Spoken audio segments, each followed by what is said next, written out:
Welcome to Unethical Podcast. At just 12, these two girls nearly took another classmate's life. Last May, they boarded A fellow passenger on a Greyhound bus basically walking the streets of Winnipeg unsupervised, and the decision is causing concern. Vincent is schizophrenic and was found not criminally responsible.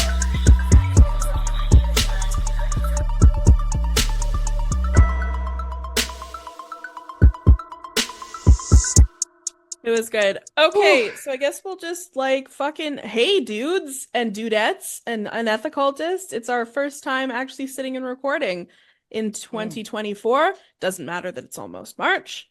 No, well, January is the trial month. Like the year actually doesn't even start until February because, you choose to renew your subscription after January. So really, we're only a month behind. Right. My New Year's resolution was to commit myself back to the podcast. So I have had time to fail that, and now I can do it without the pressure of it being a New Year's resolution. Hey, up here for thinking, right? Down there for dancing. I'm also very excited to be back. Yeah, me too. This is big. Other highlights. This is the first time that we're sitting down and recording since we surprised Richard for his 40th birthday party, which means that anybody who doesn't follow us on social media and just listens to the podcast has no idea that we met.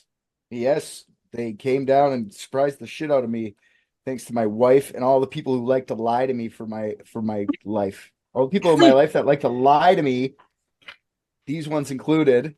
I think it was a pretty good reason to lie, There's never a good reason to lie.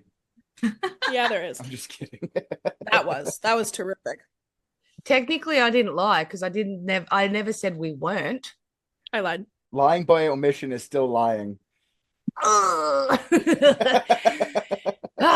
puts a dampener on my entire outlook, and that's a really ethical perspective for unethical podcast. I'm gonna need you to get back on brand, please. Oh yeah, tell me to go fuck myself. We'll be back to normal. Good. Okay. That it was awesome. Because those who only listen, it was amazing because we managed to come from Australia and the boys came from America and Celeste came from the other side of Canada. Like it was a journey, and it was all amazing. go to my little shitty town. It's like so many better places, and they came to there. I can't believe it. Shocked still. Even the people of Iroquois Falls couldn't believe that two Australians came to Canada and only stayed in the Iroquois Falls. I wouldn't have it any other way. It was extremely exciting to go to this tiny small town where us coming to visit Richard was like the biggest town event of the season. It was a big deal to this town. We got gift baskets. People came and cooked for us. It was incredible. We were celebrities. It was odd. Yeah, if we went to an actual city, we'd be just blending in with the pavement. No, not interested. I want the Iroquois Falls experience when I go to Canada. Is that your running endorsement of Canada? You're gonna tell we should put that on the Iroquois Falls website now, and just Bo being like, we want the Iroquois Falls experience. So you can get people out. You get international tourism. Do a Google review on the Iroquois Falls, Canada. That would actually be not a terrible idea to have just a really small town where you book in advance and then the whole town acts like you're a huge fucking celebrity that came. So you get the red carpet treatment during your week-long stay, and then they have somebody new come a week later, and they just keep doing that. And that's their tourism, is one tourist comes and gets treated like a celebrity the entire time that they're there. I would go hands down. I would go every day of the week because I've said since I got back, if I die and never get more famous, I will feel comfortable that I've experienced an aspect of what that could feel like. Like it fulfilled everything in me that I wanted to have for that part of me that just would love to be famous. It was amazing. It was the best. We're just people. Yeah, we're just people. People brought us t-shirts for Richard's party, and they were like, I don't know if you had something fancy that you were going to plan to wear, and I don't want to ruin your outfit that you guys planned and stuff, but if you want to wear these t-shirts, you can. And Rick Getz of Private Dicks Podcast, go check that out, call 1-855-PRIVATE-DICKS, goes, we're just people. We'll wear the Oh, t-shirt. I love when you said that, it made me think of Rick Getz, and I just loved thinking about him again. God, I miss him. He was I amazing. feel like that's the most like interesting part about you guys. In my just is how Bo and Rick Getz are like best friends now. It's the They were infatuated with one another. that's It what I was mean. I really didn't see that one something. coming. I didn't see that one coming at all. To be fair, I think I was more infatuated with him than he was with No, me. no. You got an emotion out of him. It's just, he's like a psychopath. So I feel like you did the most out of it. You know what I mean? He was happy to see you and talk to you. Because I think he's fascinating. I just thought it was really interesting, and he tolerated me. I see. Everything makes sense now. Yeah, he tolerated my incessant questioning and didn't make me feel like I was being like. He just tolerated it. It was so good.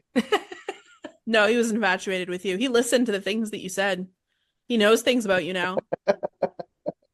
Did he? Oh, that's awesome. Yeah, he was No, like, you you guys could are- take your life and turn it into a movie. Do you think he knows enough Oh, about yeah. any of our lives to say that, except for yours? Oh yeah, shit. Oh my god, I love it. Yeah, no, I really do. You guys are awesome. It was wicked for you guys to come up. I super appreciated it, and it made the podcast even more real than what it was. It's awesome. You guys Yeah. are awesome. I think one of my favorite things was when it was your actual birthday, and Christy and I forgot to message you on Australian time to say happy Australian birthday because we were in Canadian time. And Christy and I sitting there like, oh, fuck, we can't say, if we message him now being like happy birthday, we'll be like, why He's the gonna Australian know. time? He's gonna know. Not a chance. No, situational awareness again. Terrible. I had no clue anything was happening. Iroquois Falls is so small too that we were terrified to leave the house until your party. Because we were like, Yeah. if we go somewhere, he could be there. That is how small this town is. Mm. Yeah, it was true. RJ stayed at a hotel across from a hockey rink. And as he's leaving in the morning to come to the Airbnb where we're at, he texts us Sarah and Richard's wife, and he goes, Richard doesn't have any reason to be at the hockey arena, does he? Thinking that you were gonna recognize his car. Yeah. Honestly, like let's pretend I did see his car. I saw him, I'd be like, huh, that guy looks like RJ, and then kept driving. I wouldn't even like thought he was there. That's you guys overthought it that way too much. I am fucking terrible with And then just a light overview. RJ That was almost great. died, and we almost had to do a podcast episode on him. So, but you know, not gonna say it was his fault. So, I love how that's like the narrative that's being pumped out. In reality, the small town has like one hotel, but it's split into two buildings, and like the guy's just like, "Come on, RJ, let's go to the other place." And RJ and everybody here used to being from cities. They go like, you don't go to a second location, especially with a guy you don't know from a hotel. Jesus, he's bringing you to the kill room. Say it with me. Never go to the second location. yes. Unless you're at Iroquois Falls. Go to all three locations. Go to all three in the whole town. That's all the locations. You've seen them all. Move Yeah, on. that's what I mean. There's only three locations. And I got to see snow. And play in it, which you did. I a laugh. lot. Me and my friends laugh about that all the time. Bo walking outside, walking on the snow, crunch, crunch, crunch. Then she just looks at me. This is exceptional. To me, it's so mundane and boring. It was just the childlike joy in Bo's eyes for everything. Oh, It was it fun. was well because there's no context. Like I've got no context to what snow is. So like it was just I had no expectations. I had no like I didn't know what to expect. I know that you need a different set of skills to walk in snow now because that tested like Christy and I were like, whoa, like walking in snow because definitely. And also I got yelled at by a Canadian for almost walking onto a frozen lake that wasn't 100% frozen, but very nicely yelled at from across at her cabin. She's like, oh, hey, don't step on the lake, eh? It's not frozen yet, eh? It's not frozen yet, eh? Carefully. I do like Bo's Canadian accent. This is fantastic. Hey, bud. Sorry, Boot raised my voice. And then she was like, sorry about raising Sorry my if I scared voice. you, eh? I'm just trying to save your life there, bud. I didn't want you to fall through the old the old ice cubes there, eh, bud? You'd be cold, pretty freaking cold, wouldn't you? We'd have to get you a blanket. I remember one of the first things that you said to me was, "Snow is so loud." It is. And I've never considered it really until you said it, and I was like, "Snow is fucking loud." It is so loud. What? Like when you walk on it, like Yeah. when we Oh, I got you. like Snow is not like walking in snow is loud. I got you. yeah, it's very loud. And driving in snow. Hmm.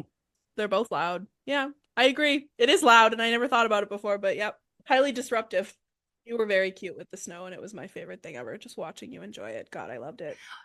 Oh God, I was out there before everybody at like 8 o'clock in the morning, just like sitting outside on the like outdoor setting. I was just like in like the full thing, like Yeah, Jesus, I crawl my troll ass out of bed at like 7:30, and I'm like, this is ungodly. And Christy goes, "Bo's been outside for over an hour." yeah.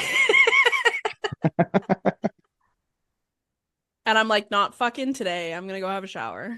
And we didn't my go to bed God. until like midnight or just after on that night.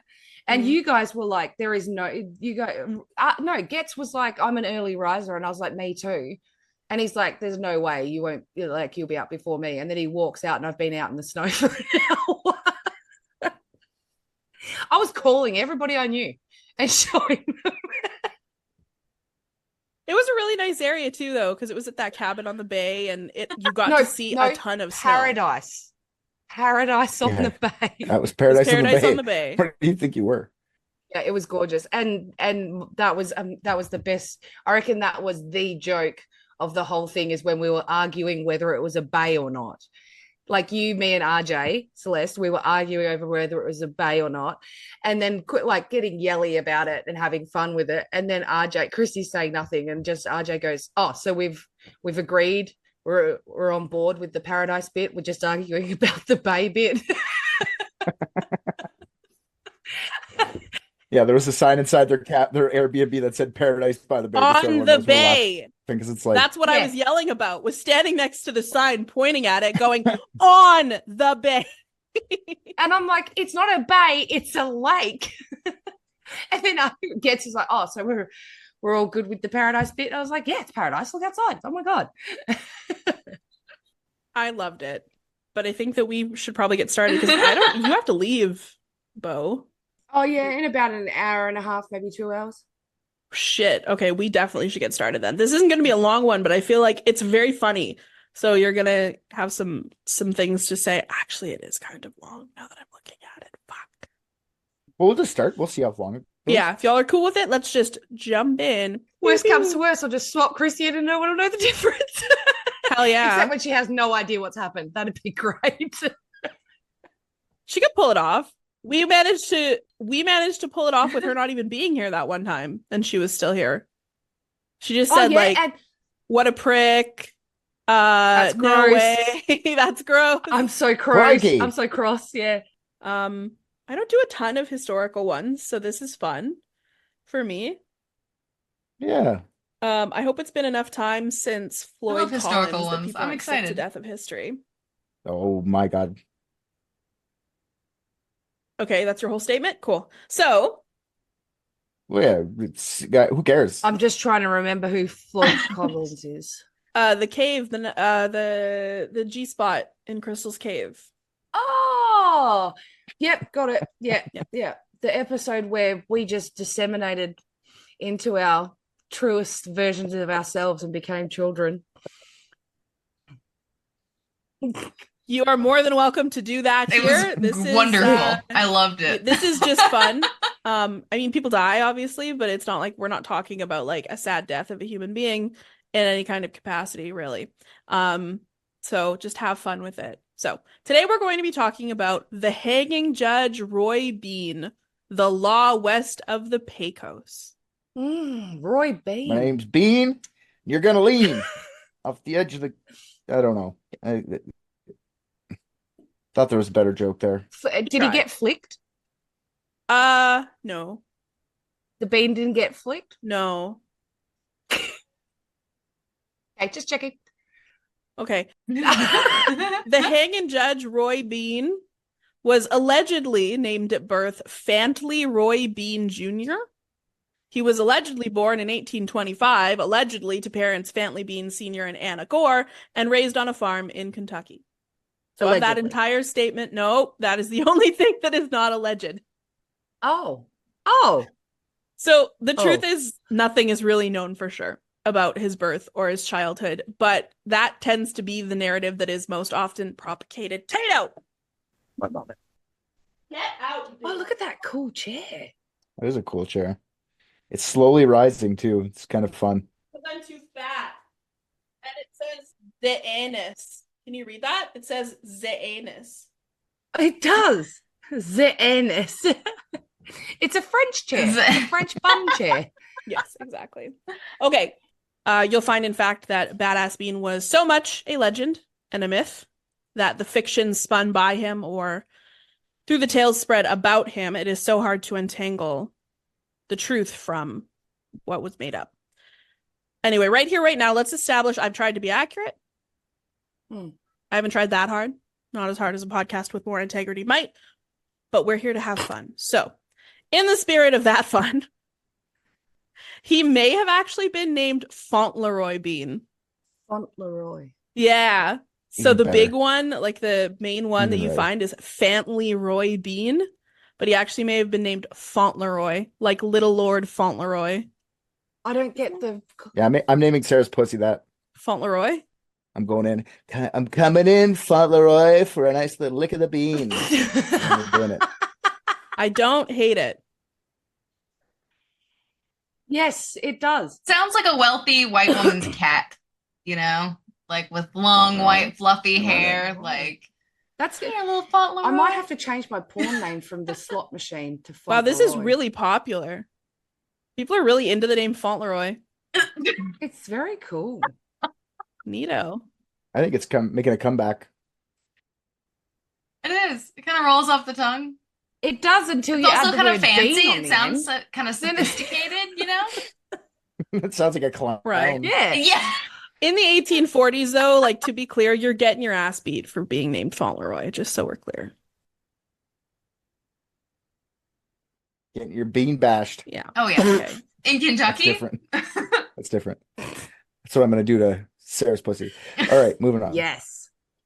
Just so we're clear, he wouldn't have been named after the Little Lord Fauntleroy books, though. It would have been before that. They weren't published until like 1886. Anyway, so he was, from what I have gathered, I think, he was probably born in the early 1830s. He definitely had siblings, most likely 3 boys and 2 girls. And most sources state that the Beans were poor farm folks that just scraped by. But there are also sources that claim that the Beans were actually bougie plantation folks that owned a whole heap of slaves. So ultimately, none of that matters or ever comes up again. But I think that Okay. we can just spin our own theories on what was more likely based on the latter behavior if you want, or we can disregard that he was ever a baby bean. It's up to you.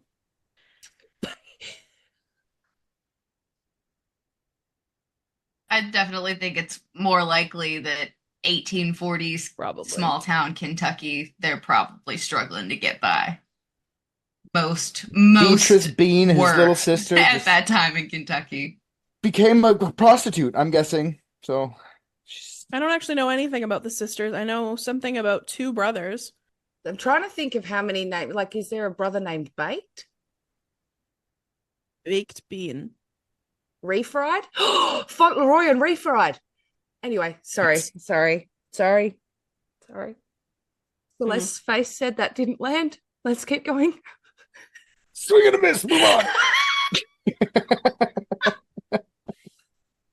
Okay, so like I mentioned, ultimately none of it matters. It ever comes up. So when he was still a teenager, he left home and he hopped on a Mississippi flatboat to New Orleans. New Which- Orleans.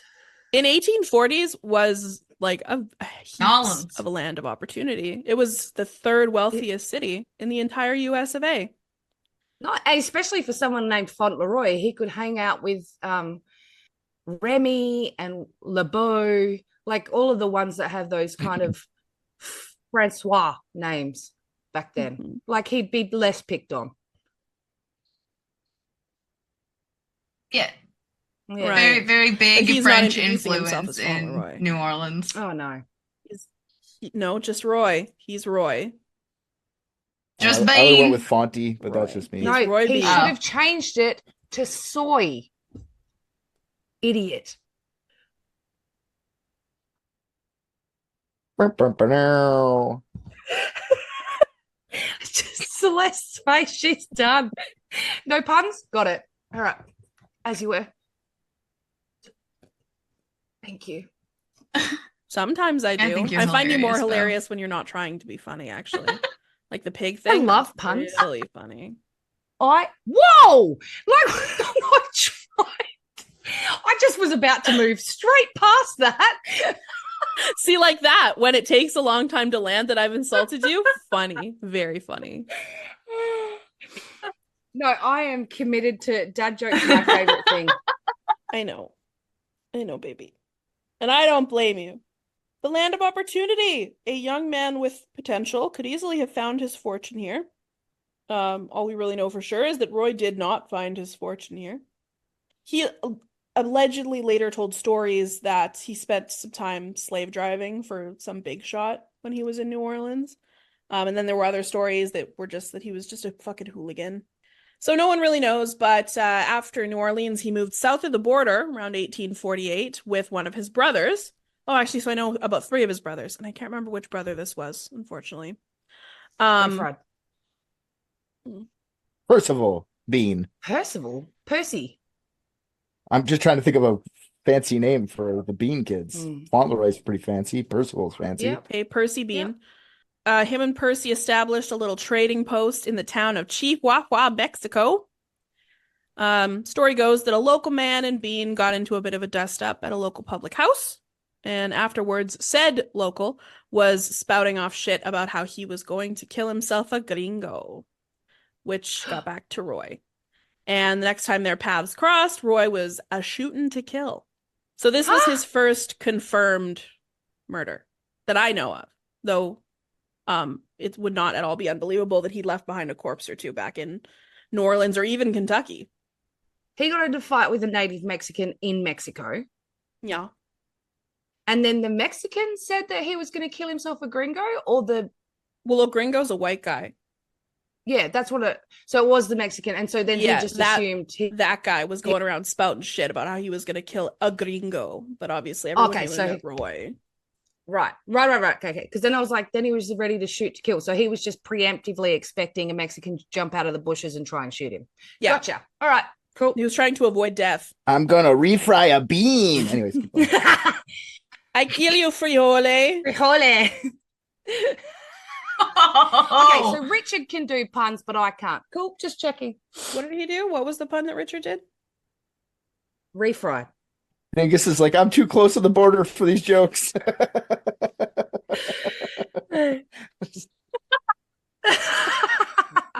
My town is too racist for this. Better turn down my earphones or I won't hear the end of it for the rest of the night. Look, we're almost out of Mexico. We can stop making the fucking Mexico comments. All right. Sorry, Dingus's entire town. We'll stop like triggering you very shortly.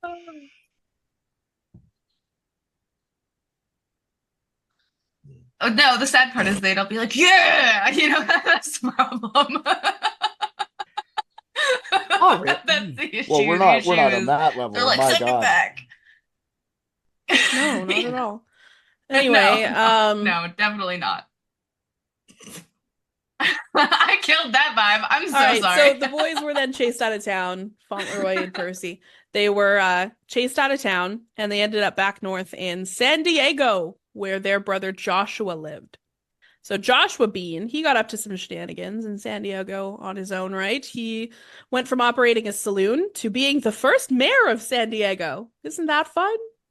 What? Yeah. How long did it take him to do that? Joshua? I don't know. Jesus. All right, cool. There is opportunities in Santiago. Well, I assume Joshua must have been an older brother. He's 1848 now, so Buddy would be between 18 years. Around 18 years, it depends, but so Joshua's obviously older. So yeah, he's operating the saloon. He gets elected as the first mayor of San Diego, and during his time in office, he allegedly sold City Hall to himself. So he owned it, not the city. Smart. Yeah, he was funny. He was not reelected. That's using your bean. He was not reelected, so he moved away from San Diego, opened another saloon in Los Angeles, California, and got himself killed in a fight over a woman. Womp womp. Oh, if I had $1. Well, I mean, them too. Fighting over women was not all that unusual for the Bean Clan. In fact, Roy himself was challenged to a horseback pistol duel in San Diego over the affections of a lady. My God, the internet has ruined fighting, hey, because if someone came up to me and said, I have feelings for Chris. If Bobby walked in and said, I'd like to take Christy off you, and came in with a horse with a pistol, I'm going to have to. Like, there is no opportunity I'm ever going to have in my life to do that good a fight ever. I just like the specificness of it. Like, I'm gonna kill you for that lady. It's like, by the center of town, 2 guns. 2 guns. How about 2 guns, 2 horses? All right, let's do it with 2 guns and 2 horses. Like, it's a lot. Like, you just fist fight outside. That seems okay. It's a lot. It was weird. It was like a cross between jousting and pistols at dawn. Well, yeah, exactly. That's why I think it's not unlikely at all that he America, killed people for before sure. the Mexican guy. You know. Yeah. Yeah. Oh, definitely. Yeah. And if it was a duel situation, they wouldn't have seen it Yeah, I as like think a you're like murder. 7 or They 8 would have just kills been in. like, oh, well, that's fair is fair. I feel like if you're dueling at like you're 7 kills in at least. Yeah. You're not just like your first kill isn't like I'm gonna duel you outside. Like you killed someone like in a fit of rage, and then you like stabbed a wife, and then you Yeah. you did 4 or 5, and then you worked your way up to duel. I think. This Scotsman challenged Roy to the duel. So Roy's on the receiving end of the challenge. So he's not going around challenging people to duels. That's very much not his style. But he's definitely okay with dueling for women if he has to. What apparently. are the rules? Just very quickly, what are the rules? Like, if you're on a horse, right? I'm just thinking, like, my aim's not going to be great, right? And I'm sure they're probably better riders than myself. But what happens if, like, you unload the pistol and no one has successfully shot the other person? Do you just jump down and go into fisticuffs, or is it like just a handshake situation? Scooter, pass me my second gun. Right. Okay. Cool. It's all different in different places, right? Like what they're doing in San Diego, Right. dueling, that's for sure illegal. Yeah. So basically, like in this case, what happens is they duel, the Scotsman gets a bullet in him but doesn't die. So the Scotsman runs to the police.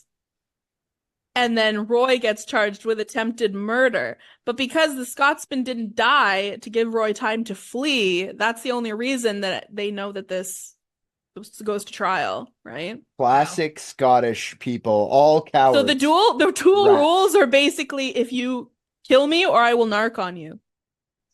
That is Yeah. bullshit. That man has no honor. You can't challenge someone to a duel, get Nick to be like, oh, I'm topping. That's bullshit. No, it's classic Scottish person. That's all I'm saying. I wouldn't expect anything less from a Scot. Oh, I don't know enough Scots. I don't mean either, so I'm definitely blanket statementing for fun. I know they cloned a sheep. Yep, Yeah, that's they true. would. They would. Yeah. Then they fucked it. Because you know what the world needs more of? Sheep. I've been there before. No. No. Yes. No. Yes. Okay, so he does this duel and then he spends several months in jail. So while he's in jail, he's obviously dueled for the love of this lady who's chosen him. So he's got that one. And then he's got other women that are actually apparently coming to visit him a whole lot. He's very popular with the ladies. So one of these ladies, it actually might have been the one he was dueling for. I'm not really sure. One of them comes in one day to visit and brings him a plate of tamales. And inside those tamales was a knife. So she's not a very good cook. But he used that knife to dig a hole through the wall of the jail He's not very good at using a knife either. You're supposed to stab your way out. Yeah, so how Okay, you well, use he a knife. stabbed his way out Yeah, then. stab your way out. He poked and chipped and stabbed his way out of the prison. There is a whole lot wrong in that situation. Should have been a tamale with like a small shovel or even a spoon or something like that. But instead, she put a knife in it. And then he went, you know what, I'm going to use this knife for to start digging through a wall. Like there is a lot that went wrong in that. Not only was she a bad cook. Like, I mean, this was 1848, so the jailhouse may have just had wood walls. Oh. Like, it may not have been stone. So, like, because I think they also still had dirt floors then, too. So, I don't know, like a spoon you could dig out, a wood wall you could chip out. It seemed easy to escape from prison. But that's why there was bounty hunters, because so many people escaped. Yeah, I was gonna say, I feel like if you were in the 1800s and you didn't escape jail, you were stupid. Like you should have probably been able to get out. That's a good point. So he escapes after several months for some reason. He decides, I'm bored, and then he leaves. And then he heads, where does he head? Boston, aka Beantown. Beantown comes up later. So no, like Joshua, Roy heads to Los Angeles, California. Heads out California way. Nice. Very soon after arriving, Joshua was murdered in that duel about the woman. No, it wasn't a duel, it was just a fight. He was killed. And so Roy inherits the saloon. But wouldn't you know it, he was challenged to yet another duel over a lady. Oh no. This lady was apparently being sold to a Mexican officer and being forced into marriage, and Roy was not having it. So this time Roy did shoot the man completely dead for his lady love. But little did he know, the Mexican officer had friends that would soon be kidnapping him and tying him to a horse and ringing a noose around his neck and leaving him to be hanged at the horse's leisure. So there was this funny little loophole where if you aren't there to actually witness or encourage the horse to bolt, you aren't guilty of murder. The horse just moved and this guy hanged, and it had nothing to do with you. So they left with him tied to this horse, tied to a tree, and his little senorita emerged from the bushes and came to cut him loose. However, she did spook the horse. So the horse did bolt. Oh no. And he did get hanged. This is Joshua? No, this is Roy. Oh, okay. This is the Hangin judge, ironically. Joshua died. I know, I'm confused because I feel like, okay, end of episode, he's dead by getting hanged by a horse. Cool. So he gets hanged, but the rope wasn't actually long enough to break his neck. So he just strangles there for a while, and then she cuts him down. But he would wear the noose around his neck for the rest of his life in the form of permanent scars. I thought you were literally saying he kept like the noose around his neck like a piece of chain, like So a did necklace I. or something. Yeah, that would have been Me like that guy would have been badass. Going to town. You can't kill me. I've already got a noose around my neck. And then just adds nooses as he gets them, like it's like a badge of honor. Yeah, that is a power Like, move. as people try to kill him, you just keep adding. Yeah. This is what I get for having artistic flair. Yeah. We went all literal with that. Yeah. So he's got these scars, and the legend goes that's why Roy Bean always wore a beard. So it's thought that he moves to New Mexico from there, where he opens a saloon and a store with another brother. This one's name is Sam. Notably about this period, they equipped their saloon with a cannon, which they regularly threatened to use in defense of their business, which is cool. Hell yeah. That's pretty badass. Imagine a guy with a noose around his neck, like, you cause any troubles in here, I'm gonna hit you with the big bean, and just Say hello to my little friend. Yeah, good one. Well, one of the more fun and very unlikely stories was one day an Apache clan raids the town of Silver City where he's living, and the clan was only thwarted when the Bean brothers fired the cannon upon them. That's kind of fun. Fuck yeah. Business at the saloon in Silver City was disrupted a bit by the Civil War. The stories say that Roy never served, but he did, while he was in New Mexico, form a Confederate guerrilla group. Obviously, he's on the Confederate side, duh. He forms a Confederate guerrilla group that mostly just robbed people. He's got a cannon on his saloon. Of course he's gonna form a militia group. He's Yeah. like, I'm fully equipped, guys. I'm like a one-man army. Let's Yeah. go. Yeah, so he's going out to like ranchers and farmers and shit and pointing his cannon at them and robbing them. So cool, I guess. When the Union invaded New Mexico in 1862, Roy takes what he can from the safe in the saloon/store, which effectively is robbing his brother Sam, by the way. And he fills his saddlebags and retreats to Texas. Bye. And just leave Sam. Yeah, not a word is heard of Sam again. So later. Oh my God, what a dick, Roy. Come on. Dick, yeah. So we don't know what happened to Sam after that. Like Sam just is. I bet he died. I bet he died there. Probably. What? Yeah. Where is Silver City in relation to Texas? Silver City is in New Mexico. And where's New Mexico? It's right beside it. Okay. To the west, I believe. Yes. So Good kicker. he's now in San Antonio, Texas, and he does his part for the war effort by transporting cotton back and forth from blockade runners. So in the Civil War, the British backed the Confederate Army financially in exchange for cotton that they needed for their textile industry.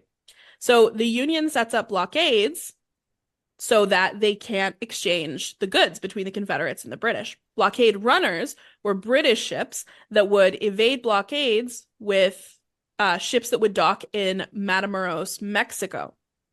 So transporters like Bean would then take loads of cotton in wagons down from Texas to Matamoros and then transport the supplies from the British back up into Texas. So that's what he does until the war ends. But after the war ends, Roy remains in San Antonio. So he's getting a little bit older. He's in his 30s for sure, which is like geriatric in the 1800s. Are people starting to call him a has-been?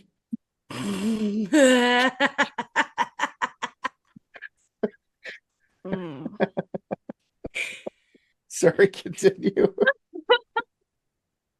If he has a little girl, can he call her Les? Actually, Les was more common for boys back then. It's a male name. Yeah.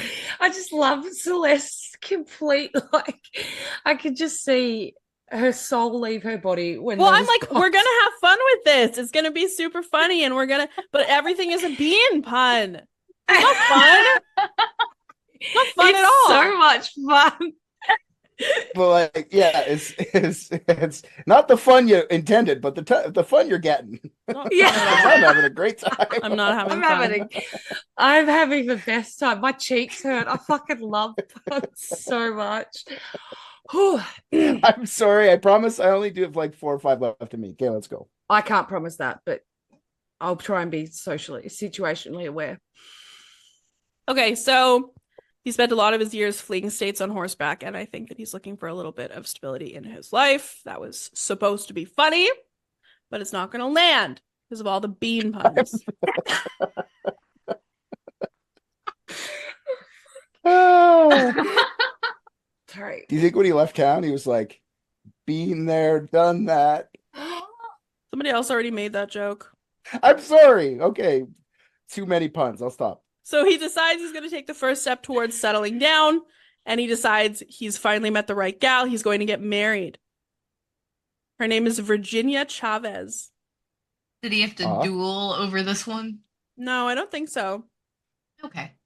But that might be because he stole her fresh out of the birth canal. She was 15. Oh, Oh, God. okay. Fun fact, Edgar Allan Poe's child bride was also named Virginia. She was. Yeah. Mm-hmm.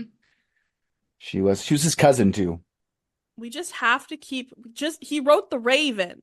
So she may not have actually been 15 years old, but that's, she was a child bride is what they say. The records of her birth show her being born in 1851, which would make her 15, but the records from her death show her being born in 1844. But she may not have been 15 or 22. She could have been any age. But she was most likely a teenager, just based on the time. She was probably a teenager. Most men who finally get married, they take the youngest ones as possible.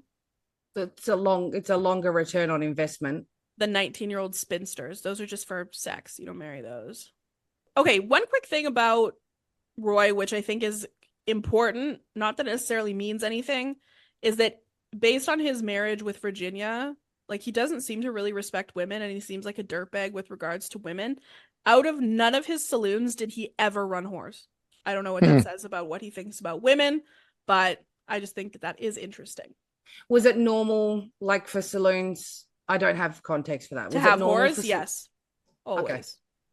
Maybe it's because the girls kept getting pregnant, making a lot of beanie babies. Celeste is gonna yell Yeah, at but me. the saloon owners aren't there to fuck the whores. The patrons are there to fuck the whores. They You wouldn't still be have to take care of beanie them. babies, Richard. Maybe because he owned the whores, so that's what they were called. He didn't own whores. That's just what I fucking said. He doesn't have whores. So he marries this pardon me. He marries this child, and they have 4 children together. Pretty much by all accounts is a horrible marriage, and he treats Virginia like complete dog shit. So the big story that stands out is somehow Roy ends up on trial for allegedly taking a piece of firewood out of the stove and either hitting her on the ass with it or holding it to her ass. But he burns her ass with this piece of firewood that he pulled from the fire. Okay? So I don't know exactly how the law works, man. I don't know if Virginia has to press charges for that or if like the sheriff heard the story and he brought him in or what. But he ends up on trial, and the judge says there's nothing that he can do unless Virginia can show some proof that this happened. And the women in the 1800s were not in the habit of showing off their ankles, let alone their asses. So she refused to provide proof to the jury, and Roy is off scot-free. Whatever. He's got no shame. Allegedly, later on, he did say, if they had seen that scar, they would have put me in jail for life. So that's super fun. And again, I'm not saying that he was good to women or that he even respected them. I'm just saying he never ran whores. Weird. But you've said that he's dueled for or fought for 2-3 women at this point. Yeah. So, and especially the one who cut him down from the horse. So, like, they would have had to like him, I'm assuming. I'm sure that they did, but I'm sure for him it was more about other people not playing with his toys than it was about the women themselves. Like, I mean, the woman cut him down, right? And then he shows up in New Mexico all by himself. So obviously he didn't take her with him. Also, the lady with the tamales is just standing there with her dick in her hands after he gets out of prison. Yeah, it's weird. It feels like there's a lot missing to this guy's life through history. You know what I mean? Like Of a course. big chunk of like yelling at the girl and be like, "Get out of here! I used to like you, but now you're gone." Like we don't hear the breakup part, just that she broke him out. Yeah, so he's I don't know. He could get women, and that was always. Was he cute? Do we know what he looks like? We don't know what he looks like in his younger years, really. Older for sure, Right. though. Yeah. And I mean, he was average looking dude.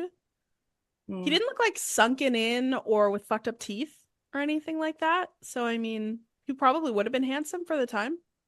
He also almost always has a beard in the photos because of the scars, too. So it's kind of hard to tell. I saw him. He's like stereotypical, Oh, like yeah. Yeah. Yeah, very 1800s average. old guy. Yeah. Yeah, nothing stands out too much. Very average dude. So after the big scandal with the trial, Roy and Virginia and their family moved to an area of San Antonio, which so it's part of San Antonio, but it's like a community, like a suburb, but like whatever the like a Skid Row almost. And the only name that I can ever find for it is Beanville. I assume it wasn't named after, like I assume it was named after him, but not while he was living there. It was later. So I don't know what it was called when he lived there, but now it's Beanville. To make money in this less prosperous area, Roy decides that he is going to be the man of many hats. He would turn any property that he could find of others into a business. His job, like he actually got hired to do this job, was he was a teamster. And Richard probably knows the term teamster. Yeah. It's guys that take stuff and move it from one place to another. Yep. Whether it be like a delivery person or like a wagon driver, whatever. Yep. So he would do literally that. But the wagons, when they were not being worked, that didn't belong to him, he would take them and use them for his side hustles. So he's using the wagons for his business. And some of the things that he would do is he would cut down trees on property that didn't belong to him and sell firewood from the wagon that didn't belong to him. Or he'd find stray cattle and he'd slaughter them and tout his wares as a butcher. Or a milkman. He would steal milk from cows, water it down with creek water, and then sell it. So that's how he made money. And he did this bullshit for about 17 years. The underground milk market seems disgusting. There was this story that was kind of amusing. It was one of his customers bought some milk from him and then came back and demanded a refund because there was a minnow in it. And he goes, that's the last time I let my cows drink from the creek before I milk them. And oh, that's So a he great joke. was suggesting that there was a minnow in the milk because it came out the teat. Yeah, Yeah. because they're drinking out of the creek. Come on. Mhm. Where you been? Look, I'm not a biologist. I don't know if that's possible or not. I'm gonna say it's not. All right. So I don't know how accurate this information might be, and it comes up again later. When he lived in Beanville, he was known as like a pretty generous guy around town. He used his scams to help keep the poor people out of early graves. And I think that maybe it like having that support of the poor people maybe allowed him to stay the scoundrel that he was a little bit longer because he had some support. Do you But reckon he was charismatic? Like, did he get his scams across because he like had a bit of charisma? Or I think yeah. People yeah, okay. tended to like him, even though there was a lot not to like, but people did tend to like him. So by 1880, Virginia had left him, thank God. And the kids are indeterminately absent from his life until like years later when all of a sudden all of them move in with him in his courthouse / saloon, which we'll get into. Courthouse / saloon. Yeah, so like I mentioned, he did this for 17 years. After 17 years of bullshit, he's finally run out of town and told not to come back.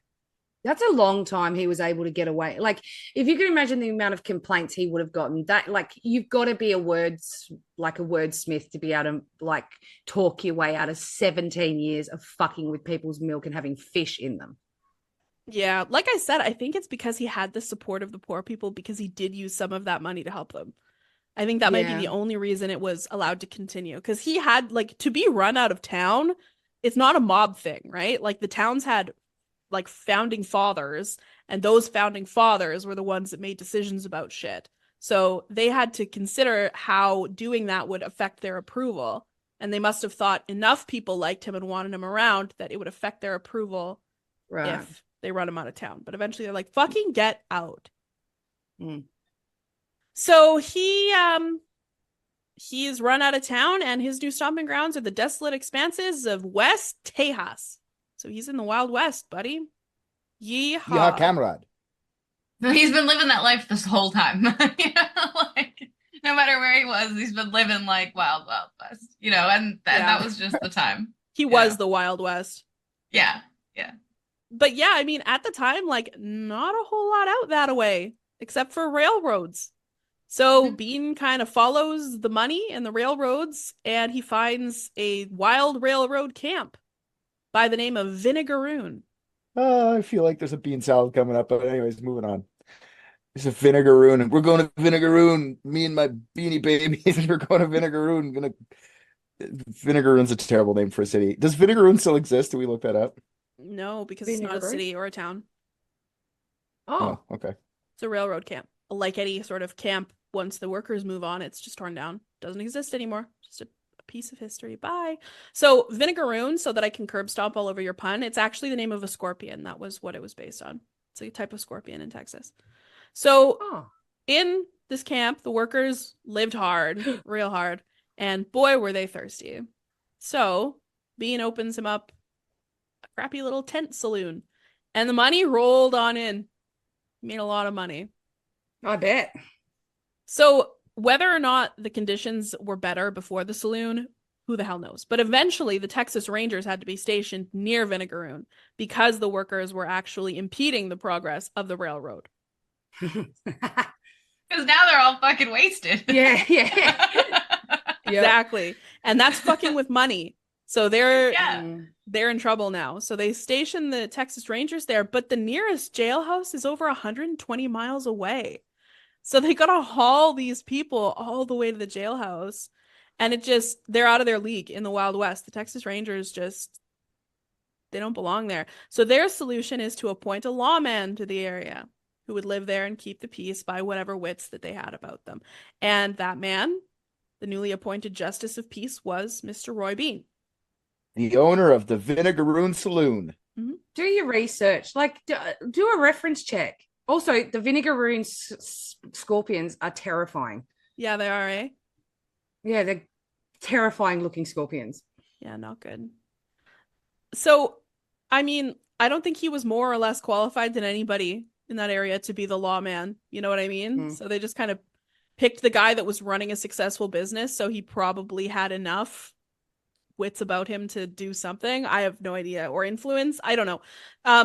The Texas Rangers are still around from time to time when they need to haul a prisoner to the actual nearest jailhouse, right? But for the most part, Roy was really all they had. And a justice of the peace is supposed to be a judge that like sits over very small potatoes court. You know what I mean? So the role is primarily to figure out just how to deal with petty crimes, how to deter crime without needing all the resources that cities have. And Bean is not a hit as the justice of the peace. He has no law background, none. He has zero ambition to learn anything about it. And he spent so much time drunk off his ass and starting fights that people completely just stopped coming to the saloon, except maybe to see him being hauled away in chains by the Texas Rangers. I was about to say, so he's still running the saloon at this point, which is causing the problems which needed them to get a justice of the peace. So now he's got himself this position, but he's still just creating the problem. See, the biggest issue is that the Texas Rangers that did have to be out there, without him, there's no saloon. And the Texas Rangers wanted a saloon. Sorry, about him being in his like the Texas Rangers picking him to be the guy. I feel like they did that, like yes, to have the saloon. And also I feel like they weren't looking for somebody that was like squeaky bean. They're looking for someone that just goes like, I would take these guys out more often. Like they'd be less of a problem in my bar if you just gave me like power to stop them, because they're not going to listen to me. I'm just the bar owner. But if I'm the sheriff, I got this. You know what I mean? So I think that's how he convinced them. That's my opinion. I think he's just the guy because he wanted to keep his shit open. He was the only guy that. I reckon he was picked because he was the only guy, like Celeste said, that actually owned, like, showed any demonstration, whether it was true or not, of being able to facilitate a functioning business in that situation. Oh, and 100% the Texas Rangers wanted a saloon. They're like, if we have to come up to this motherfucker, we want to be able to have a beer. Like, don't make us come all this way for your dry town. Yeah. So if we just make the guy in town who owns the saloon in charge, then every time we come up, we've got guaranteed beers. Yeah, 100%. Yeah, and then when we're gone in the bean time, he could take care of it. You know what I mean? Be okay. No, you couldn't just let us have Squeaky Bean. Huh? Sorry, I'm just having a conversation. I don't know what you guys are hearing. I don't want to get in trouble, so I'm just. You know what I think, Richard? I think now that you're 40, you're getting less funny. That's okay. That's okay. Oh God. I think against all pods, I'll be fine. You know? If you what? Nothing. Alexa, do beans grow in pods? According to an Alexa Answers contributor, beans grow in pods on various types of plants. I learned something, so I'm not mad about that.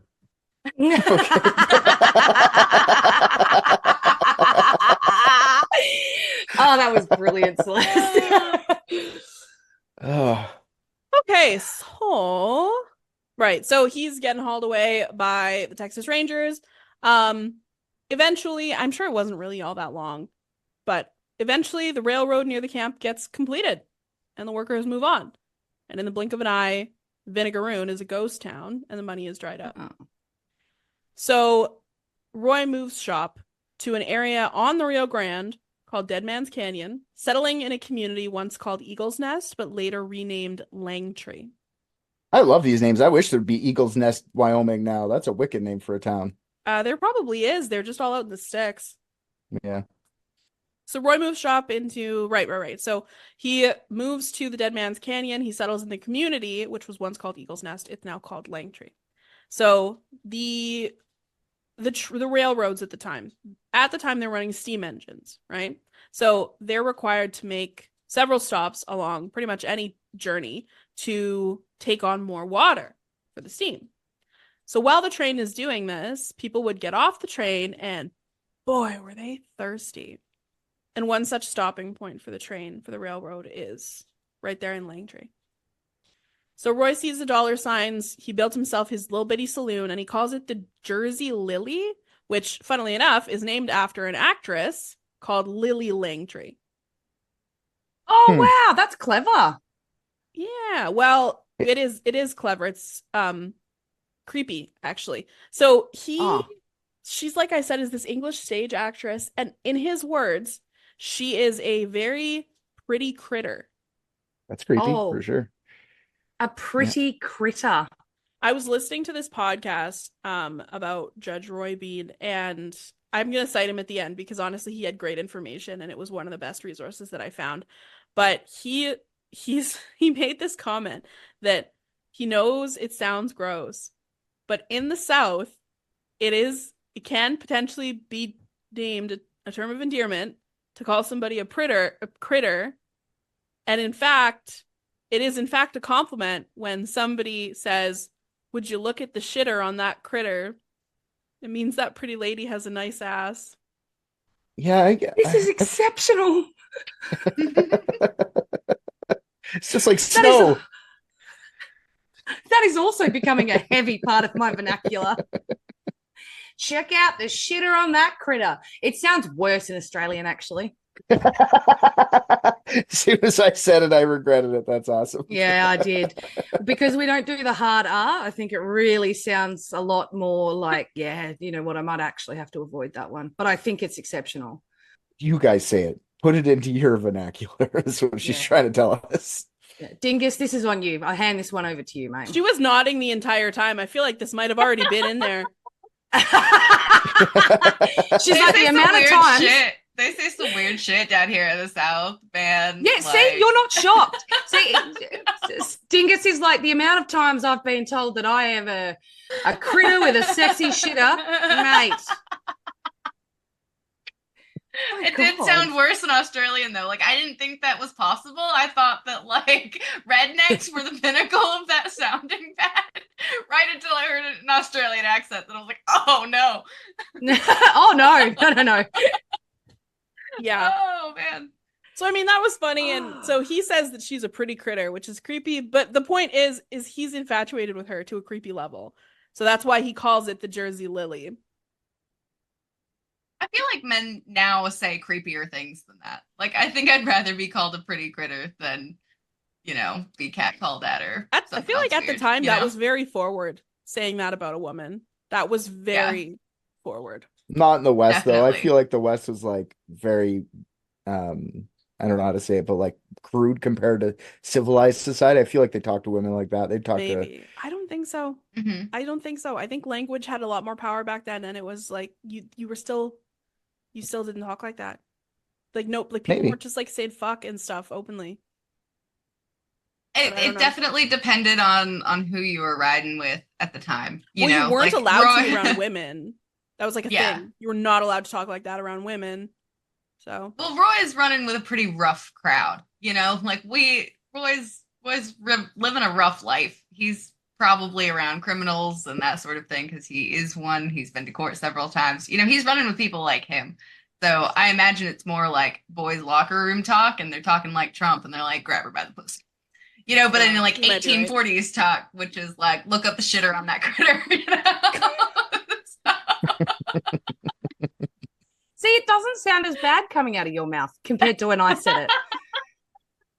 Like, yeah, I don't know. There's a little bit of charm in it when you say it. Me, I don't know. I could definitely like go to work and say that to a coworker, and nobody would have bat an eye. I don't think. Are you serious? Probably. I've got a coworker from Mississippi. If I said that to her, she'd be like, "Oh, thanks, girl," but like way more cornbread than I talk. I pump her in the dumper. It's gross.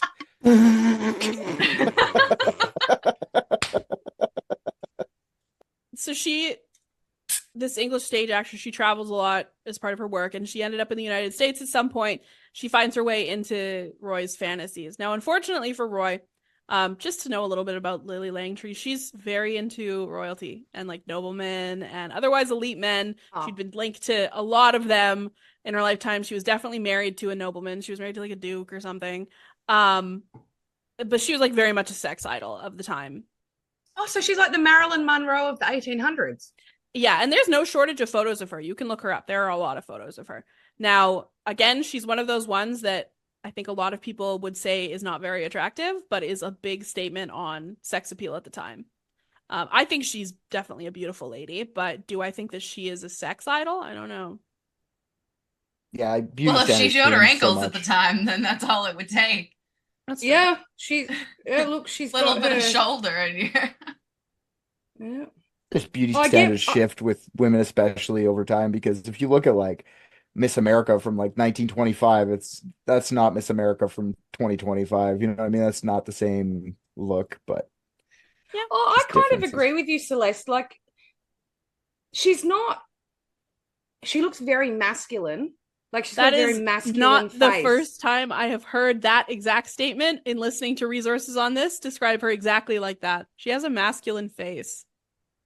But that makes sense why, because, it's much better to bang a very masculine dude than it is to say that you're attracted to masculine energy. I assume she means masculine woman. That's what did I say? Bang a masculine I'm- dude. Yeah, masculine Ah. dude. Apologies, I meant masculine lady. I would have gone off in that 1800s. Mm-hmm. Yeah. Yeah, she looks very well put together. She looks like she's very well put together in all her photos. So I get it. Yep. So, and like, I mean, I'm sure she was very charming. So, because she was a stage actress, right? So they weren't just looking at photos of her; they were actually seeing her in action. I'm sure she was very charming. So, according to the legends, when Roy's lamps in the loft over the saloon flickered into the wee hours of the morning, he was up writing her letters and begging her to come visit the town. And to impress her, he tells her that he'd named the town after her because the town is called Langtree. Now that is false. It was named after some railroad big shot that had the last name Langtree. But he receives a letter in response from her. And she says she'd love to donate an ornamental drinking fountain to the town to say thank you. And Bean's like, people aren't really into drinking water here, if you know what I mean. And so she's like, okay, fair enough. And she sends him a set of 2 silver-plated revolvers. So he actually went back and went. Sorry, hang on. So he actually went back and went, this thing that would both fix a few of the aesthetic issues, potentially have actual functional value in our town. No, thank you. Yeah. Oh. No, that's awesome. Priorities. People drink a lot in this town, but water ain't one of them. Yeah, and plus she sends you 2 like guns. That shit's gonna protect the town more than anything could have. You know what I mean? That's how you know they're meant to be. Well, eventually she was swayed to visit the little town that she thought was named after her. She actually arrived for a visit in the town of Langtree in 1904, which was, unfortunately, less than a year after Judge Roy Bean kicked the bucket. So, Oh. yeah, he missed that, unfortunately, but she did come. Oh, Langtree. damn. Oh, Roy. Buddy. I'm you actually had feel one bad thing for that Roy you- now. Yeah. You get And you didn't get your pistols. No, he got his pistols. Oh, you sent got them. she sent the pistol. She Yeah. mailed Oh, him she the sent the pistols. pistols. Sorry, He had sorry, sorry. In fact, when she came to visit, I guess one was buried with him, and then the remaining one was given back to her. So now they each have one, and they think that he would have loved that. I wish more people that I knew died gave me a pistol. Yeah. You know? So, so the saloon, the Jersey Lily, is built with a sizable porch, and Roy loved to sit on the porch, rifle in hand, waiting for the screeching sound of another day's suckers coming along the railroad track. So his title did move with him to Langtree. Okay, so right there in the saloon is where his cases were tried. The bar served as his bench, and the butt of his precious silver revolver served as his gavel. Was his chair big? Like, did he like where he sat? Do you think he had a lot of legume? Shut up. So when there were cases to be tried, the saloon would stop serving, or sometimes just slow down serving, depending, until the verdict had been read, and then Roy would just pick up business as usual. So it was obviously a form of entertainment for the town. You go to New York for dinner and a show, you go to Langtree for liquor and a trial. But That's actually an awesome night out. I would totally go to more trials Yeah. if they served cocktails. 100%. Yeah, it's fucking Like, wicked. What a Totally. great Yes. time that would be to just sit with a martini and like watch this trial unfold in front of you. Yeah, imagine how Like, fucked up like the OJ Simpson trial would have been if there was liquor involved. Like people would have been like chucking shit at him and stuff. That would have been awesome. or even like Johnny Depp, Amber Heard. Oh yeah, yeah. Oh the shit, the People shit get girl. Oh god, shit-faced. that'd be awesome. Oh, Yeah, that'd be man. awesome. And then he's got his pistol held by the obviously the barrel to use as a gavel. Like that is Yeah. something that you could sell to a TV network. That's better than Judge Judy. there actually was a show in the 50s, 60s, a long-running TV show about him, about Roy Bean, Judge Roy Bean. Judge Roy Bean and the Bean There was of also a Life. movie. I love that. Yeah, so I didn't really look into either of them, but I know that they exist and that they're I'm looking heavily them up after. fictionalized. That's awesome. Okay, so don't be fooled into thinking just because he's a lawman, he's any less of a scoundrel than he ever was. Eventually, Bean's role as the justice of the peace did end up taking on more than just small potatoes cases because he was all there fucking was in the entire area. So this includes trials for murder. Now, occasionally, Bean would stump himself in court, and he would leave the court to consult his law library, as he called it. Okay? Now, his law library was a A single whiskey copy. cabinet. Yeah, that's what I was thinking. Yeah, Liquor yeah. cabinet, top shelf liquor cabinet. He was always consulting that. It was a single copy of the 1879 Revised Statute of Texas. Oh, good. That's Okay. the legal library. Okay. So one Alright. such case where the library was famously utilized was the trial of Patty O'Rourke. Patty O'Rourke. And the only reason that I'm saying it that way is because I listened to several things on this and they all said it. And I was like, Patty O'Rourke is such a weird name. I thought his name was Patio. His name is Patty O'Rourke. I did not realize that until I saw it in print and I went, oh, okay. So he's utilizes the law library in the trial of Patty O'Rourke, who drunkenly shot a Chinese railroad worker for fun. Super. So outside of the shocker. court, while the trial is going on, there is a mob of angry Irishmen gathered, and they are loudly proclaiming that they will lynch old Bean if Patty is not set free. Now, he's been Wait. lynched before, remember? Yeah, Yeah. he's still wearing the noose around his neck. He's like, don't worry, Exactly. I brought my own news. Exactly. So he's not ready for another lynching. I don't think his old body can take it. So he goes and he consults his law library. And after some time in the tomes of law, Bean emerges and he delivers his final verdict. Patty cannot be guilty because murder can only be committed against another person. And this wasn't a person. This was a Chinaman. You're free to go, young man. How about a whiskey neat for you and all your red-headed friends? Oh my god. Oh God. Oh, I'd like to my say I'm shocked, but I'm God. not. I'd like to say I'm No, shocked, but not at the all. Wild West That's- was a fucking crazy time. Yep. The entire Chinese, like these Chinese family at the back of the courtroom's like, They weren't allowed in the courtroom, guaranteed. They're in like the slave camp. Like you're a mile ahead of everyone still working while we're drinking right now, making this rule or this ruling. Like Oh yeah, they were Ugh. second-class citizens, badly abused, murdered with no consequences all the time. Now, that's not usually his style. I don't think if there was not a group of people outside threatening to kill him, I don't think that this would have been what happened. But it is what happened, and he had the freedom to do that. politics. One factor and I'm not excusing this at all. This is actually pretty much a totally separate point. It was not easy to hand down sentences in Langtree. The town had no jail. So there isn't a lot of options. So in a situation where they needed a jail, which is usually just for them to wait to trial. So it's not that long. It's like till happy hour is over or until you're sober enough to stand trial. They would chain the drunken fools to the mesquite trees in front of the saloon. So they'd just hang out tied to trees until it was time for them to go to trial. People I enjoy feel like that's that. just as good as a jail, though. Like, how are you gonna get out of a chain? You're right in public, unless somebody comes and like.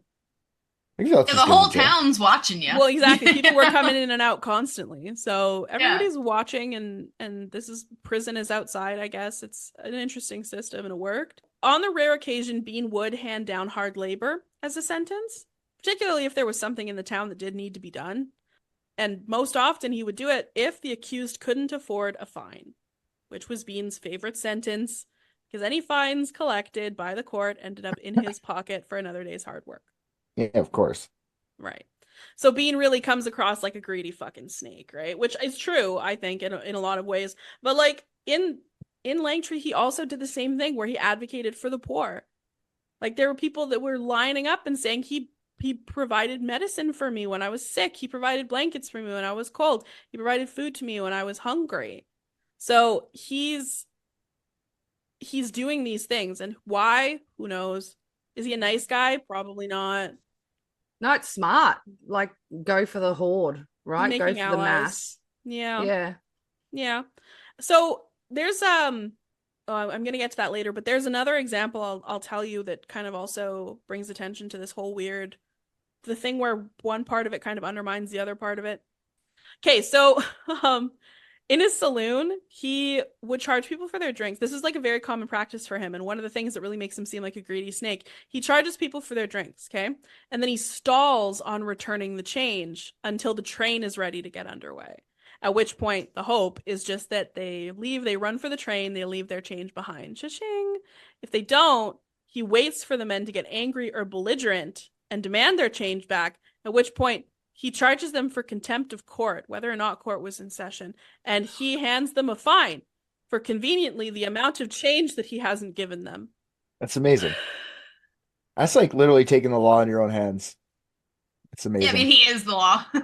Yeah, I am the law. And that wasn't it. If a patron missed the train, so like standing there arguing with him, right? If a patron misses the train, that's more money in Roy's pocket because Langtree is the only place to stay. So he's getting more money from that. If somebody ever skips out on their bill and hops on the train as it's heading out to escape the paying for it, he had the influence to stop the train. And he would. He'd stop the train, climb on board, demand the money, plus a little fee for being an asshole, all at gunpoint. And that was fine. Oh my God. If they couldn't pay it off, they had to do hard labor in the town. And most of the money they earned doing hard labor to pay off this whatever is also going back into the saloon because that's all there is. It's so crazy how the shit you could pull back then when no one was watching. Like, and people probably were like, whatever you say, judge. And they just like gave up their money and shit. Like, they fucking just fell into place with it. It's so crazy. Well, even if they didn't fall into place, what are you going to do when the judge sticks a revolver in your face? Or sentences you to hang because he had the power to do that. Yeah. Yeah, it's crazy. I'm interested to see how this fucking guy goes. So another trial that left people shaking their heads a little bit was a case in which Bean puts a deceased man on trial. So as justice of the peace, he's also town coroner. Part of his job is to check out bodies and determine cause of death. So this is basically so that once he rules the cause of death, he's exonerating the need for a trial. In this case, he's called out to a work site where a railroad worker had died, and he was just out there to rule it an accident. That's why they brought him out there. So upon inspection of the body, he finds a concealed pistol on it, as well as $40. So Bean puts the man on trial for carrying a concealed weapon, finds it guilty, and then fines it $40. He looted a corpse with the long arm of the law. That's amazing. so good. He's just trying to stop the other guys from looting. Oh my God. That is so good. It could get away with anything. Yeah, but what do you think he did with that $40? He paid for the man's burial. There you go. You could have just paid. That's the thing. You could have just taken that $40 and paid. Maybe people were trying to steal it, and he was just like, "This is the only way I can steal it back." Maybe. I don't know. That's one of the things where it's like, why the fuck would you go through all that just to do that? Like, what is your Power? deal? Flexing? I guess. So he pays for the man's burial with it. Although I don't know if a burial costs $40. Maybe he still made a profit. So in addition to being judge and coroner, he's also the local wedding officiant / silly goober. Every time he'd perform a wedding, he would follow, I now pronounce you man and wife, with, may God have mercy on your souls, which is so silly and fun. Oh my God. And he's got the market monopoly, so there's no one else you can go to ask. And also, you don't want, he's got a pistol that he uses for a gavel and multiple other things. You don't want to be like, can you not? Like, he's going to fine you for something. Well, another fun thing about this is that even though he has no legal right to do so, by the way, he's decided that he can divorce couples as long as he's the one that married them. This was never questioned. Oh God. That's not Oh, I'd be God. pissed. This lady that married me just pops me back. Yeah, well, you're divorced now. I've been meaning to tell you. I've been meaning to get it come over here and tell you what's going on here, but you're divorced now. Yeah. So, I mean, that's kind of a fun thing. Although you kind of wonder if they show up for like a divorce too. And he's like, just call me God, because here I am having mercy. You're divorced now. Ah! May God have mercy on your soul. Fucking hell. So, another fun tidbit about the Jersey Lily, in addition to being a saloon, a billiards hall, and a court, it was also a zoo. What the fuck? So out back of the Jersey Lily, Bean had himself a sizable enclosure. And in it, he had wolves, coyotes, armadillos, a selection of snakes, a black bear, and a mountain lion. So a petting zoo. Yeah, a petting zoo. Just a petting zoo, the mountain lion for sure, and the bear for sure. I wonder how he got all this stuff. Did he trade it in for like other things? You know, did he like Find them. I find you one bear. Yeah, you better find a bear. You got a bear until tomorrow night, and I mean it. If you don't get this bear here, you're in jail. Yeah, I don't have any more background information on that really, but he had this zoo, and the black bear, its name is Bruno. And a lot of the sources, they refer to it as his pet. So there's one photo that I found of Roy kissing this black bear, and no one can agree on whether or not the photo is fake. I honestly don't know. I can't tell. I want it to be real so badly. So it's like the bear is standing up on its hind legs next to Bean, and he's kissing it on the lips. It's so cute. Yeah, there's been bears through history that have been like that Polish bear from World War II that would be like the mascot, and he'd go with them and he'd help them like load artillery shells into the fucking. Oh like yeah, for sure. bear. Like he could absolutely have a bear that is a pet. So I don't know if it's a real photo or not. I really hope it is. But this bear was his pet. And one of the things that he really liked to do as fun Uncle Roy is he would challenge his patrons to a drinking contest with Bruno under the stipulation that the patron had to buy the beer and their own beer and Bruno's beer. And Bruno never lost. Yeah, of course he didn't. It's a fucking 300-pound bear. Imagine telling the bear, you fucking lost, bear, and just swipes your face. Like one guy accused the bear of losing. That's it. They call him a cheater and he just rips their throat out. Yeah. Yeah. So that was one of the things he liked to do. Sometimes he would use Bruno to scare the criminals too. Like he'd threaten to put them in his cage, or the wolf's cage, or the mountain lion's cage, or he'd chain them just outside of them to scare them. So I mean that's kind of cool, I guess. That's a fun new sentence for him to hand down, is like, 24 hours outside the bear cage, maybe he'll rip your head off, maybe he won't. I wonder what his death sentences would have looked like. Would it have just been like, I'm gonna starve the mountain lion for a week, and then we're just gonna throw you in there? I don't think that anybody ever found out in his entire career. Now, this is highly debated, because it could be any number of different things again. But from what I think, in his entire career, he only actually sentenced 2 men to hang. Okay. So depending what sources you look up, the story goes one ended up hanging and the other escaped, or neither one of them actually ended up hanging. So despite potentially never actually hanging anyone, he's known in myth and legend as the hanging judge, Roy Bean. I wonder how many people he sentenced to feed to Bruno, though. You know what I mean? Like, you are now stepper. Like nobody wants to call him like it's like not as easy to be like Judge Bean, the bear feeding man. That never happened. I wish that happened. No. He just drank a lot of Well, I beer. He mean, never ate any people. it makes a lot of sense, right? He's using every opportunity instead to manipulate to make more money. So if he's hanging too many people, he's losing opportunities to find them money that they already had or had received from him. That's true. Now, okay, so he's known as the hanging judge, like I mentioned, despite the fact that he probably actually never hung anybody. So why he's called this isn't really clear. It could be because of the scars around his neck, that they were making a joke. He was the hanging judge.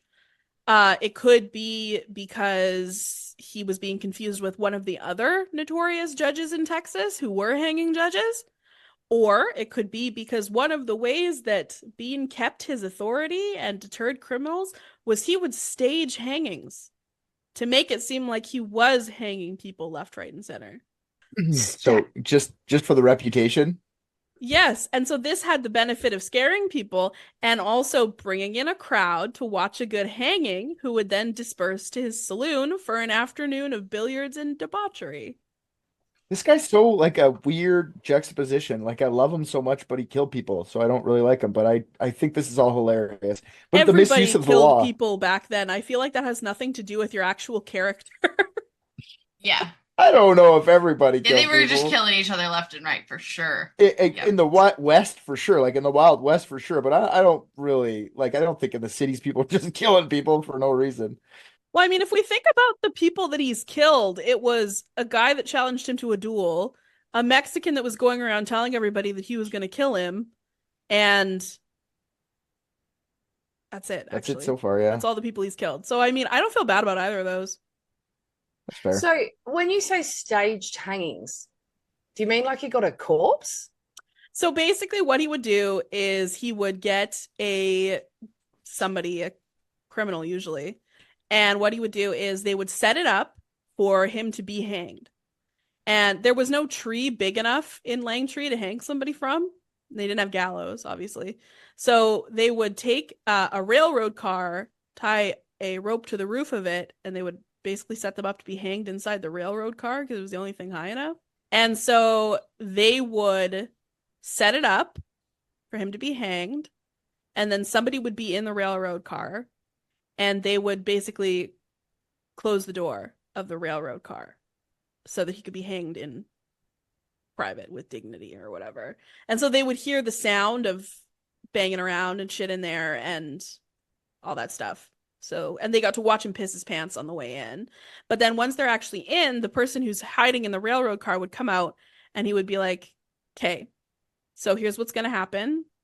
You're going to slip the noose and you're going to go out the back and you're never going to fucking come back or we're going to kill you. Yeah, and since it's super transient nature too, right? You probably just catch the people coming into town or leaving town with this. And they just spread the word. Like, this guy just kills people. Like, this guy's killing people every day. Every time I go there, there's someone just like, and then I feel like that's a good deterrent. That would work. Yeah. Especially if you only have one line to get anywhere, right? It's all across like, you'd always be passing by this fucking saloon. Yeah, that's what they would do. So they'd stage these hangings and then everybody would go to the saloon after. Okay, so we're getting towards the end of the story, really. In 1885, he starts losing work as a justice of the peace because there's a proper formal court established much closer to Langtree because a new city had been established. So he's really only handling these very small potatoes cases from then on, and nothing very interesting happens. It's more of the same. So in his free time, Bean develops an interest in prize fights. And I don't think he actually liked the fighting. I think that he just wanted to figure out how he could utilize it to make money off of it. So nothing really noteworthy happens pretty much for the next decade until prize fighting is suddenly made illegal. And he realizes this is my time to strike. There's money to be made in illicit prize fighting, believe you me. So he comes up. So he didn't like fighting until it was illegal. Then he was like, he followed it, but I just don't think that he actually cared about boxing. I gotcha. You know what I mean? Yeah. I think it was just he was following the money, trying to see if there's a way that he could make money in that. So he knew that there was a title fight coming up, and it was set to be a massive event. but it was going to be stopped because it was made illegal. So he comes up with a literally fucking brilliant idea, in my opinion. In 1896, Bean hosts the prize fight, the title prize fight between Fitzsimmons and Marr. And I could get into these guys and their history and fucking whatever, but I'm not going to. Look it up if you want to. So in order to make it legal, Bean built a sandbar in the middle of the Rio Grande River, large enough to accommodate the fight and a paying crowd. Being in the middle of the Rio Grande River means that it is not in the jurisdiction of Texas. It is not in the jurisdiction of Mexico. That's outstanding. It ends at the riverbanks on both sides. It ends at the riverbanks. So they say that flustered and outwitted Texas Rangers stood on the bank of the Rio Grande, kicking sand and yelling, "God darn it," for the entire 96 seconds that it took for Fitzsimmons to put Marr to sleep and take the title. Fuck, that's smart. I love that. He immediately takes everybody to his saloon on the bank of the Rio Grande, where he had his biggest night ever. He made a shit ton of money that night. Yeah. Wow. Gambling and fighting is very lucrative, especially if you're the only guy who's doing it. You know what I mean? Like, yeah. Oof. Yes. So this is 1896. That was a big thing. He's getting old. Keep this in mind. This is an interesting fact that's not really important at all, but I thought it was interesting. Fitzsimmons, like I mentioned, he's a top prize fighter. He's a fan favorite in the racket. So there's a story where Fitzsimmons was doing a prize fight with a man named Sharkey, and the fight was being refereed by none other than one of Bean's contemporaries, much more famous contemporary, Wyatt Earp. They're like 2 years apart, him and Wyatt Earp, right? They're around the same time, yeah. Yeah.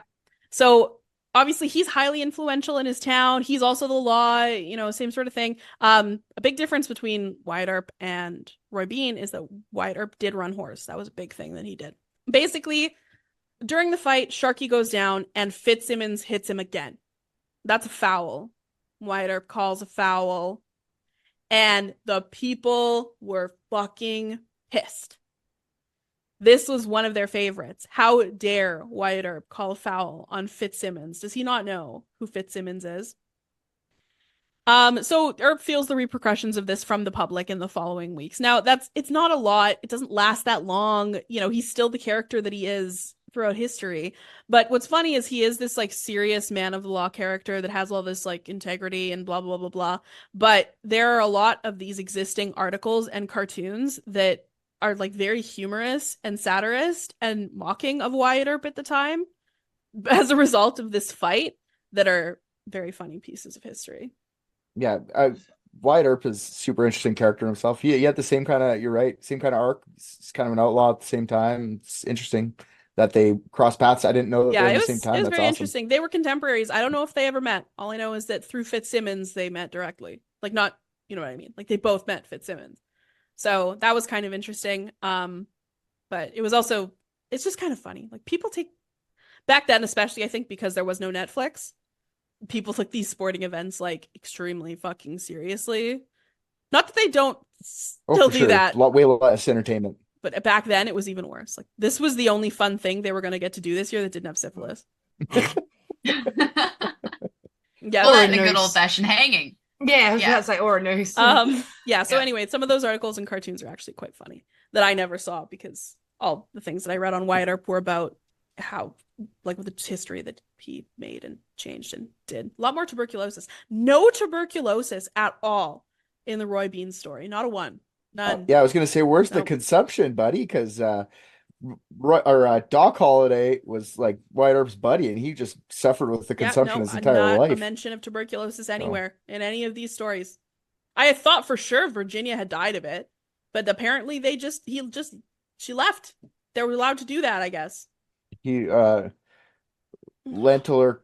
Okay, so in 1898, we're getting close. In 1898, Judge Roy Bean is going to have to face re-election for the first time. Times were a-changin', and democracy was afoot. And Bean is, God damn it. He is a fucking old cantankerous crab. at this point, right? Cantankerous crap. He is an old white dude that's like, there will be no election that I do not decree. I am the man that makes elections. This election is not happening. And then the election happened. And then he lost. God complex. And so he was like, Yeah. no, I didn't lose. You're wrong. So by petition, the election is reheld. And he wins. Is he like a what's it an ancestor of Trump? Like, is he It is one of the things that I listened to, they made a joke. They were like, this would never ever happen today, but he refused to step down. I was like, 3 years later. Yeah. I feel like he probably got that petition by going around and intimidating people. You know what I mean? Like, maybe you can revote. He's old. Not him, but he also has people like working for him. I'm sure he has like enough money to go like, hey, Cooter, go down and tell fucking the people down the lane that they got to vote for me next time, It's or they're gonna get possible, I guess, but he just sentenced he to. wasn't really like that. There's nothing that shows that he really strong-armed people into anything except for paying. It's weird. That's pretty much it. Could he have potentially said to, like, if you guys don't vote for me, like, not directly, but be like, I'll stop with the handouts? Maybe. I'm not sure. I have no idea. A lot of it is lost to history. All I know is that the re-election is held due to petition. So the people demanded it, and this time he wins. So from his perspective, 2 elections did not happen. He was not aware of any of that. He was just sitting there and then kept sitting there and then kept sitting there. That's But crazy. one day it was illegal and the next day it wasn't. So he wins again. And then he wins again in 1900. And then he wins again in 1902. And then he quit like a bitch in 1903 because he died. Wow.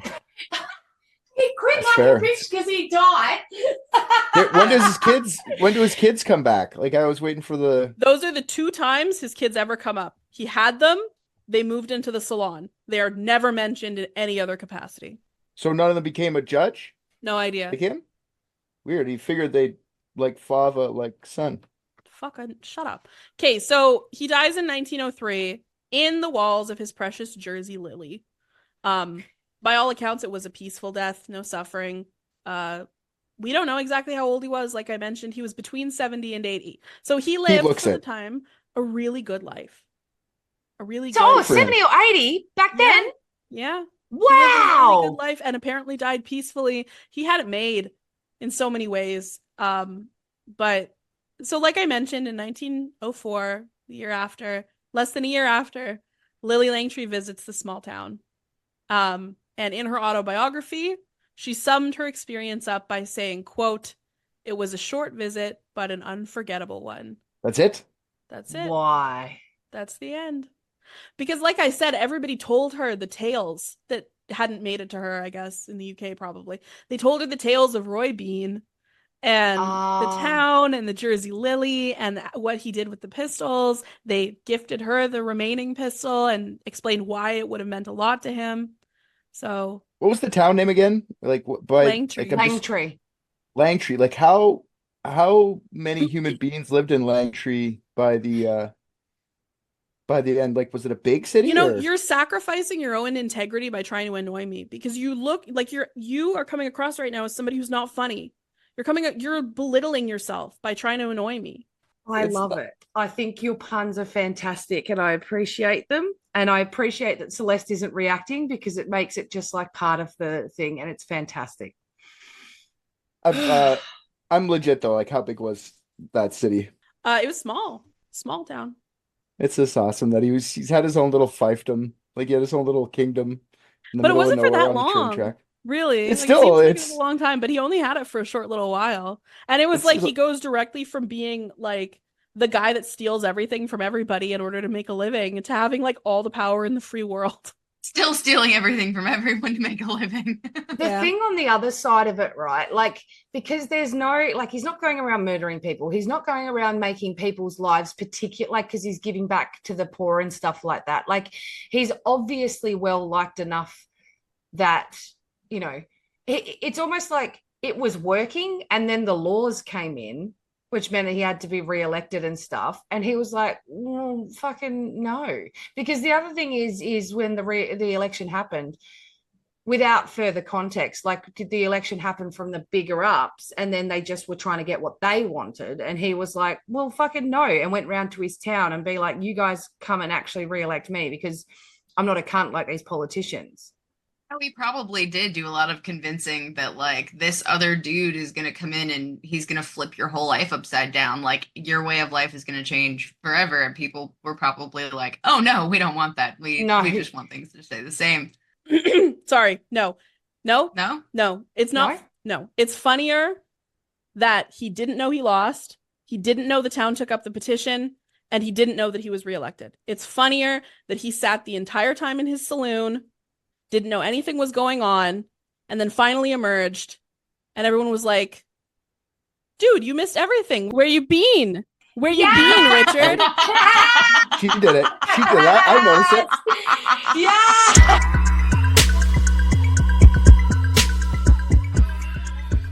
All right, guys. Thank you so much for listening to another episode of Unethical Podcast. If you're not in the Facebook group, stop being such a silly goose and come find us at Unethicult, the official Unethical podcast group. If you find you just can't handle the anticipation until the next episode, then it's a great time to join our Patreon, where we have a ton of extra unethical content, and of course, our brother podcast, Private Dicks. And in case you didn't hear the good news, Private Dicks is now Public Dicks. Every 2 weeks, an episode of Season 1 will drop wherever you eat your podcasts, and our lucky Patreon patrons are literally living in the future, listening to new episodes from Season 2. On the fence about it? Have a listen to the trailer and see what you think. If you've got a case, big or small, give the Private Dicks a call. And yes, the phone number is real. Enjoy!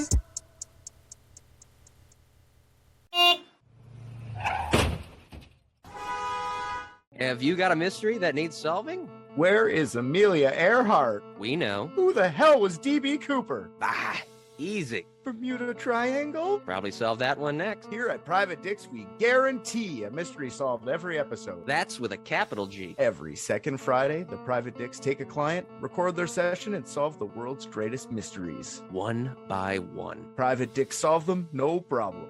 God, I love just crushing mysteries. Search up Private Dicks on your favorite podcatcher and you can solve a mystery too. The mystery of what's your favorite podcast? It's Private Dicks. Another one solved. If you have a mystery to be solved, call 1-855-PRVTDIX. That's 1-855-PRIVATE-DICKS. Call 1-855-PRIVATE-DICKS and leave us the rundown of the case. Maybe the Dicks will solve it. 855 Private Dicks.